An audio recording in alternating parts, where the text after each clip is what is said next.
नमस्कार, मैं हूं आरजू अंसारी और आप देख रहे हैं राष्ट्रीय जगत विजन न्यूज। कांग्रेस के पूर्व विधायक विकास उपाध्याय ने भाजपा सरकार पर निशाना साधते हुए कहा कि भारतीय जनता पार्टी की सरकार ने चुनाव से पहले बड़े बड़े वादे किए थे, लेकिन आज उन्होंने राजधानी रायपुर को अपराधपुर घोषित कर दिया है।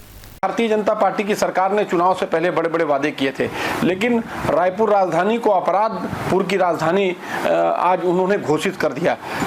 लोग अपराध कर रहे हैं, सोशल मीडिया में डाल रहे हैं और हिम्मत देखिए, अभी धमतरी की 4 दिन पहले की घटना, 3 नौजवान लोगों की हत्या करने वाले लोग पुलिस कस्टडी में विक्ट्री का साइन दिखा रहे हैं। ये हिम्मत आखिर कहां से आ गई?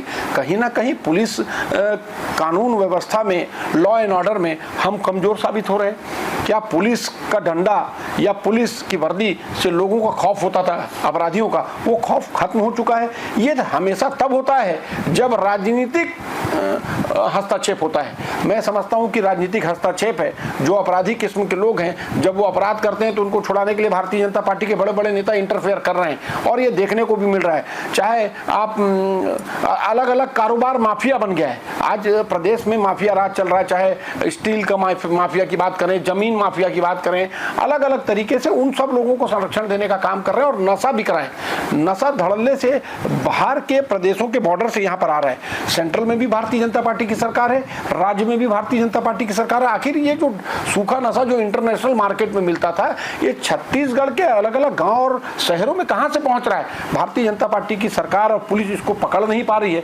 जिसकी वजह से हर छोटी बातों पर हत्या जैसी घटनाएं हो रही है। फिलहाल इस खबर में बस इतना ही। देश प्रदेश की खबरों से अपडेटेड रहने के लिए हमारे चैनल को सब्सक्राइब करें और नए खबरों के नोटिफिकेशन के लिए बेल आइकॉन जरूर दबाएं। नमस्कार।